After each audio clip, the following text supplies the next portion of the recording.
Friends, आज के video में मैं जिस फर्टिलाइज़र को आपके साथ शेयर करने वाली हूँ, उसके पौधों पर हैरान कर देने वाले रिजल्ट मिलते हैं।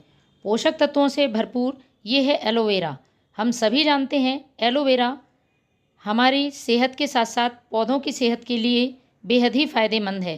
तो आज मैं इसके उपयोग से ही एक ऐसा फर्टिलाइज़र तैयार करने वाली हूँ जो आपके सूखते हुए पौधे में भी जान डाल देगा। यदि तेज़ गर्मी की वजह से प्लांट पूरी तरह से सूख गया है या उसमें ग्रोथ नहीं हो रही है, पौधे फूल नहीं दे पा रहे हैं या एक बार फूल आकर फूल आना बंद हो गए हैं, पत्तियां पीली पड़ रही हैं, तो ये सारी समस्याएं इस फर्टिलाइज़र के यूज़ से पूरी तरह से ख़त्म होंगी। ये मोगरा का पौधा है। मोगरा के पौधे में सबसे ज़्यादा समस्या होती है, पौधा एक बार फूल देकर फूल नहीं देता है। तो मोगरा के पौधे में ये समस्या ख़त्म होगी। साथ ही गुड़हल के पौधे में कलियां फूल बनने से पहले ही गिर जाती हैं। अक्सर ये समस्या देखने को मिलती है। तो आप इस फर्टिलाइज़र का यूज़ करें, कलियां पूरी तरह से फूल में कन्वर्ट हो पाएंगी। साथ ही पत्तियों का रंग भी चमकदार होगा। पौधा यदि बिल्कुल से सूख चुका है तो इस फर्टिलाइज़र के यूज़ से जड़ों में बहुत तेज़ी से विकास होगा और फिर प्लांट में बहुत तेज़ी से ग्रोथ स्टार्ट हो जाएगी। क्योंकि एलोवेरा के साथ मैंने 2 चीज़ों का और इस्तेमाल किया है जो कि पौधे में ज़रूरी पोषक तत्वों तो देंगी ही, साथ में मिट्टी में इंसेक्ट, फंगस या चींटियां हैं तो उनको भी ख़त्म करेंगी। धीरे धीरे बारिश का मौसम स्टार्ट होने वाला है और आपको अभी इस फर्टिलाइज़र को अपने प्लांट में देना है, जिससे आने वाली बारिश में पौधा इंसेक्ट, फंगस की चपेट में नहीं आएगा और चींटियां भी नहीं होंगी। तो शुरू करते हैं फर्टिलाइज़र बनाना। सबसे पहले आपको लेना है अच्छे जेल वाली एलोवेरा की लीफ हमारे घर में ही हमें आसानी से मिल जाती हैं, क्योंकि एलोवेरा तो हम सभी लगाते हैं। यदि नहीं है तो आप आसपास कहीं से भी ले सकते हैं, बहुत ही आसानी से मिल जाता है। इन लीव्स को हमें छोटे छोटे टुकड़ों में कट कर लेना है और लगभग मैंने 2 मुट्ठी ये एलोवेरा की लीफ के टुकड़े ले लिए हैं।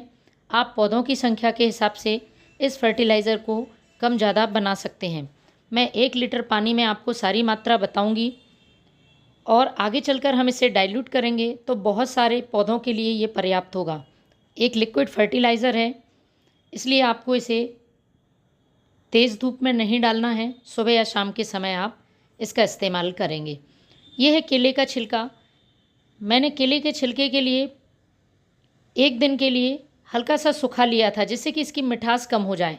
आप यदि बिल्कुल फ्रेश केले का छिलका लेंगे तो उससे बहुत से लोगों को परेशानी होती है कि फंगस लग जाता है, इसलिए आप इस तरीके से केले के छिलके का इस्तेमाल कर सकते हैं। तो केले का छिलका पोटेशियम से भरपूर होता है, इसके साथ ही इसमें कई माइक्रोन्यूट्रिएंट्स होते हैं और प्लांट में तेज़ी से फूल खिलाने में मदद करता है। साथ ही पौधे की इम्यूनिटी को स्ट्रॉन्ग बनाता है। तो केले का छिलका आप इस तरह से इस्तेमाल करें। यदि केले का छिलका आप नहीं यूज़ करना चाहते हैं तो इसकी जगह पे आप 2 छोटा चम्मच सूखे हुए केले के छिलके का पाउडर भी ले सकते हैं। तीसरी चीज़ हमारी किचन में ही उपलब्ध होती है और पौधे को पोषक तत्व देने के साथ साथ ये एक रूटिंग हार्मोन की तरह काम करती है। कहने का मतलब है कि ये जड़ों का बहुत तेज़ी से विकास करती है। ये है दालचीनी। दालचीनी में यदि हम पौधे पर अच्छी तरह से इसका इस्तेमाल करें तो कुछ कीटनाशक गुण भी होते हैं, क्योंकि इसकी खुशबू से इंसेक्ट भी नहीं आते हैं और चींटियां भी दूर रहती हैं। तो चींटियों को यदि आपको प्लांट से दूर रखना है तो आप दालचीनी का यूज़ अपने प्लांट पर इस तरीके से कर सकते हैं। इसमें भर देते हैं हम 1 लीटर पानी।